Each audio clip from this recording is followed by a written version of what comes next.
नमस्कार, capital TV देख रहे हैं आप। मैं हूं आपके साथ पूजा। ब्रेकिंग नाउ में बड़ी खबर अमेरिका राष्ट्रपति चुनाव से जुड़ी हुई सामने आ रही है, जहां डोनाल्ड ट्रंप ने बड़ी जीत हासिल की है।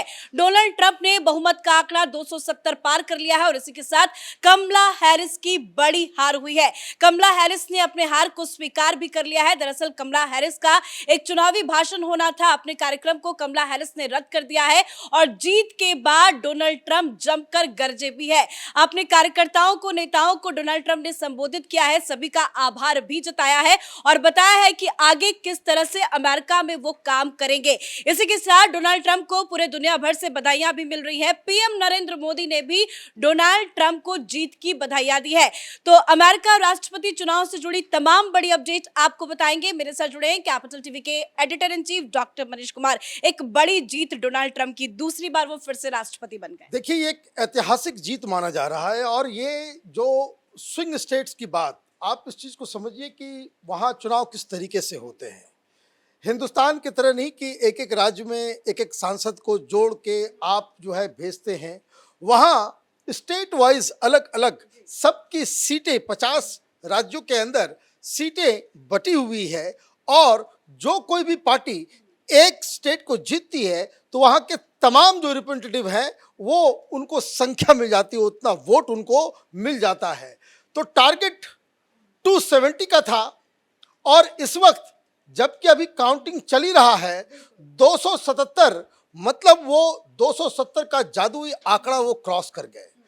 कुछ बात ये भी समझने की है कि कुछ ब्लू स्टेट्स हैं, कुछ रेड स्टेट्स हैं। उसका कहने का मतलब ये है कि कुछ इलाके ऐसे हैं जहां रिपब्लिकन ही जीतते हैं। वो खास करके जो सेंट्रल अमेरिका का जो इलाका है, जो ट्रेडिशनल वाइट लोग जहां पे रहते हैं, पुराने अमेरिकन जो लोग रहते हैं, ट्रेडिशनल कम्युनिटीज हैं, वो रिपब्लिकन के साथ रहते हैं, तो वो रेड स्टेट्स कहलाते हैं।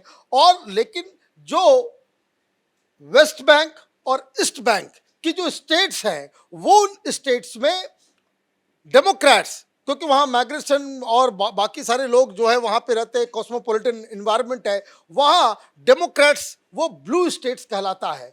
लेकिन कुछ स्टेट्स ऐसे भी हैं कि जिनका कुछ कहा नहीं जाता, उनको कहते हैं स्विंग स्टेट्स। तो जो स्विंग स्टेट्स के ऊपर जीत हासिल करता है वो दरअसल चुनाव जीतने में कामयाब हो जाता है। अब बहुत सारी चीजें हो रही है हिंदुस्तान के लहजे से अगर आप देखें तो वो जो 7 स्विंग स्टेट्स हैं वो क्या क्या है, पेंसिल्वेनिया है, नेवाडा है, नॉर्थ कैरोलिना है, जॉर्जिया है, अरिजोना है, मिशिगन है और विस्कॉन्सिन है। अब इसमें जो सबसे इंपॉर्टेंट जो हिंदुस्तानियों के लिए, जो हिंदुस्तान में बहुत सारे मीडिया वाले कमला हैरिस को जितवा रहे थे, पेंसिल्वेनिया एक ऐसी जगह है जहां 27% वहां पे इंडियंस है, इंडियन ओरिजिन के लोग हैं। कुल मिलाकर के करीब करीब 50 लाख के आसपास वहां पे हिंदुस्तानी हैं। 5 मिलियन से ज्यादा हिंदुस्तानी वोटर्स हैं अमेरिका के अंदर। इसका मतलब यह है कि हिंदुस्तानी वहां मैक्सिकन्स के बाद सबसे बड़ा इमिग्रेंट ग्रुप है, एक पावरफुल ग्रुप है। और आपको याद होगा कि डोनाल्ड ट्रंप ने भी हाल में ही एक बयान दिया हिंदुओं की रक्षा को लेकर के, बांग्लादेश को लेकर के, और वहां पे उन्होंने हिंदी कम्युनिटी को बाकायदा प्रोटेक्ट करने की बात कही थी। तो ये इनके लिए एक बड़ा फैक्टर हो गया। और पेंसिल्वेनिया के अंदर जहां ट्रेडिशनली स्विंग स्टेट्स तो है, लेकिन वहां पे डेमोक्रेट्स जीतते रहे हैं। इंडियन वोटर्स 70% से ज्यादा इस चुनाव से पहले तक डेमोक्रेट्स को ही वोट देते आ रहे थे। लेकिन इस बार जो वहां के एनालिस्ट, वहां के जो सर्वे है, वहां के लोग जो बता रहे हैं कि ओवरवेलमिंगली बहुत ज्यादा माने बहुमत जो इंडियन वोटर्स हैं वो ट्रंप की ओर गए हैं। इसके कई कारण बताए जा रहे हैं। पहला कारण ये बताया जा रहा है कि कमला हैरिस की सरकार जिस हिसाब से बांग्लादेश या हिंदुओं के साथ, इंडिया के साथ जो रिश्ते खराब हुए, वो एक मेजर फैक्टर था। दूसरा जो सबसे अहम है कि जो पुराने जनरेशन्स के जो इंडियंस हैं वो तो डेमोक्रेट्स के साथ हैं, लेकिन जो युवा इंडियन है वहां पे, इंडियन ओरिजिन के जो युवा मतदाता हैं, वो डोनाल्ड ट्रंप के पास इसलिए गए हैं कि इनको लगता है कि डोनाल्ड ट्रंप की जो इकोनॉमिक पॉलिसीज जो है वो बहुत बेहतर है।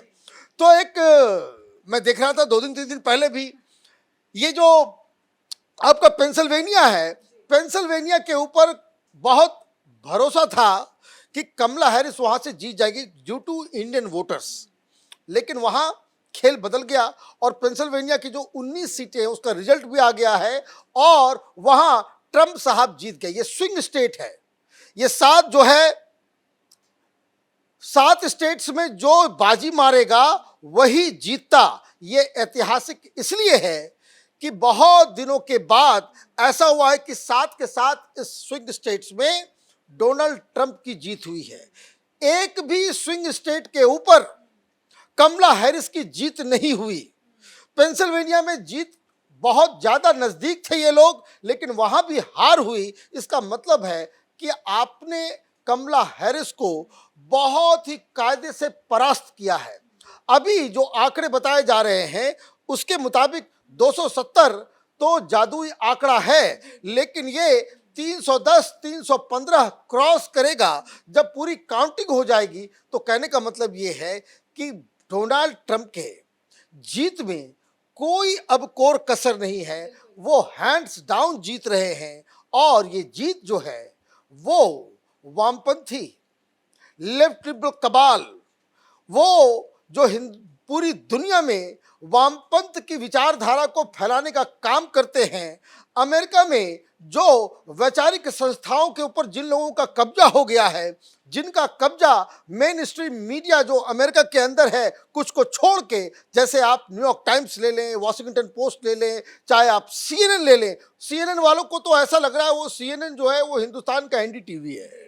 वो लोग ऐसे मातम मना रहे हैं जैसे लग रहा है कि उनके घर में कोई किसी की डेथ हो गई लेकिन है। कमला हैरिस से गलती कहाँ हुई? क्योंकि प्रचार में तो कोई कमी नहीं दिखी, कमला हैरिस ने जमकर प्रचार किया। हालांकि डोनाल्ड ट्रंप ने भी काफी प्रचार किया। उन्होंने अभी ही कहा कि 900 से ज्यादा उन्होंने रैली की और रैली के दौरान उन पे हमला भी होता है। कई सारी घटनाओं का उन्होंने जिक्र किया, लेकिन कमला हैरिस ने भी काफी मेहनत की। लेकिन गलती कहाँ हो गई? जनता ने क्यों ट्रंप को चुना और कमला हैरिस को इग्नोर कर दिया? देखिए, कमला हैरिस के साथ तो सबसे बड़ा सेटबैक ये रहा कि कमला हैरिस लेट इंट्रेंट थी।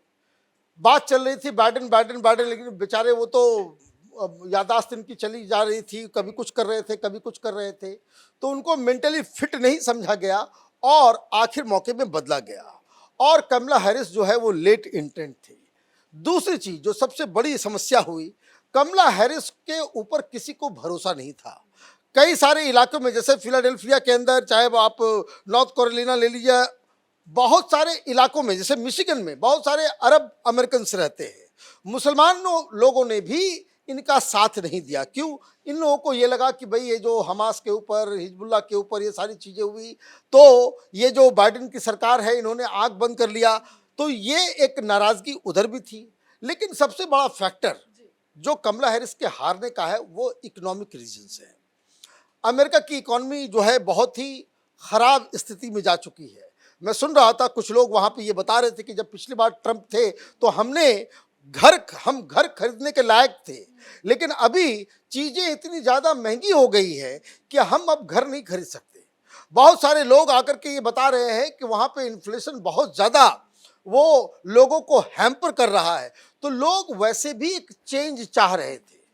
अब वहां पे कई सारे उम्मीदवार होते नहीं हैं, वो बेसिकली, हालांकि पार्टियां तो कई सारी हैं, लेकिन 2 पार्टी सिस्टम चलता है। डोनाल्ड ट्रंप एक अल्टरनेटिव बनकर के आए तो पब्लिक ने ज्यादा भरोसा किया इकोनॉमिक प्रोमिसेस, पॉलिसी लेवल पे जो प्रोमिसेस जो डोनाल्ड ट्रंप की तरफ से किया गया उस पर ज्यादा भरोसा हुआ। हिंदुस्तान के लिए अच्छी चीज ये है कि हिंदुस्तान का एक मित्र जो है वो पीएम मोदी ने जीत की बधाई भी दी है डोनाल्ड ट्रंप। देखिए, डोनाल्ड ट्रंप ने तो चुनाव के दौरान ही, ये आप समझिए कि हिंदुस्तान की साख कितनी ऊंचाई और कितनी बुलंदी पे जा चुकी है कि अमेरिका, दुनिया का सबसे पावरफुल मुल्क, वहां पे चुनाव होता है और वहां का जो प्रेसिडेंट जो जीत रहा है वो कैंपेन के दौरान कहता है कि हम हिंदुस्तान के साथ, हमारी दोस्ती है। जी, उन्होंने कहा था कि अगर मैं जीतता हूं तो पीएम मोदी के साथ मेरे रिश्ते अच्छे हैं, हम इस रिश्ते को और आगे लेकर के जाएंगे और प्रधानमंत्री मोदी का नाम लेकर के आप जो है अपने कैंपेन में बातचीत करते हो, तो ये अपने आप में बता रहा है कि किस तरीके से लोग भूलेंगे नहीं कि किस तरीके से एक स्टेडियम के अंदर हाउडी मोदी कार्यक्रम में प्रधानमंत्री मोदी और डोनाल्ड ट्रंप जो है वो साथ साथ घूम रहे थे इंडियन कम्युनिटी का। और इस चुनाव में ये कहना पड़ेगा कि डोनाल्ड ट्रंप को, जो सबसे बड़ा सेकेंड लार्जेस्ट इमिग्रेंट पॉपुलेशन है इंडियंस का, उन्होंने इस बार डोनाल्ड ट्रंप को बहुत फायदा दिया, समर्थन दिया। और मैं तो देख रहा था कि वहाँ पे भांगड़ा वगैरह सब स्टार्ट हो गया था जब वो सेलिब्रेशन, वो अमेरिकन से ज़्यादा जो इंडियंस जो है वहाँ पे खुशियाँ मना रहे थे। तो मुझे लगता है कि ये एक अच्छी खबर है। कुछ दिन पहले प्रधानमंत्री मोदी ने भी कहा था और विदेश मंत्री जयशंकर साहब ने भी कहा था, जब ये मसला चाहे वो पन्नू का हो, चाहे वो कनाडा का हो, चाहे बांग्लादेश का हो, इसके ऊपर जब सवाल किया गया था तो जयशंकर साहब ने साफ साफ कहा था कि will wait till the new regime comes in. मतलब उनको एक इशारा किया था कि डोनाल्ड ट्रंप आएंगे तो हम नए सिरे से इन तमाम चीज़ों के ऊपर हम अमेरिका के साथ निगोशिएट करेंगे और मोस्ट प्रोबेबली डोनाल्ड ट्रंप के आने से हिंदुस्तान को बहुत ज़्यादा फायदा होने वाला है। धन्यवाद सर अपडेट के लिए। तो वाकई में डोनाल्ड ट्रंप वापस भी आ गए और मोदी ने भी डोनाल्ड ट्रंप को जीत की बधाई दी है। डोनाल्ड ट्रंप ने नो डाउट चुनाव के दौरान काफी ज्यादा मेहनत भी की थी, 900 से ज्यादा उन्होंने रैलियां की, जिसका जिक्र उन्होंने आज खुद किया। उन्होंने कहा कि लास्ट की रैली में मैं काफी ज्यादा इमोशनल भी हो गया था, मुझे नहीं पता था कि इस तरह की अभूतपूर्व जीत जो है वो मेरी होगी। उन्होंने अपने ऊपर हुए हमले का भी जिक्र किया और उन्होंने बताया कि किस तरह से वो अब आने वाले वक्त में, चाहे वो बॉर्डर हो, युद्ध से जुड़े या सारी चीजों को लेकर वो काम करेंगे और अमेरिका को एक नई ऊंचाई पर लेकर जाएंगे। तो आज की सबसे बड़ी खबर यही है कि अमेरिका राष्ट्रपति चुनाव में डोनाल्ड ट्रंप की बड़ी जीत हुई है और कमला हैरिस चुनाव हार गई है। इस बड़ी खबर में मेरे साथ फिलहाल इतना ही। कैमरा पर्सन रवि के साथ मैं पूजा, कैपिटल टीवी।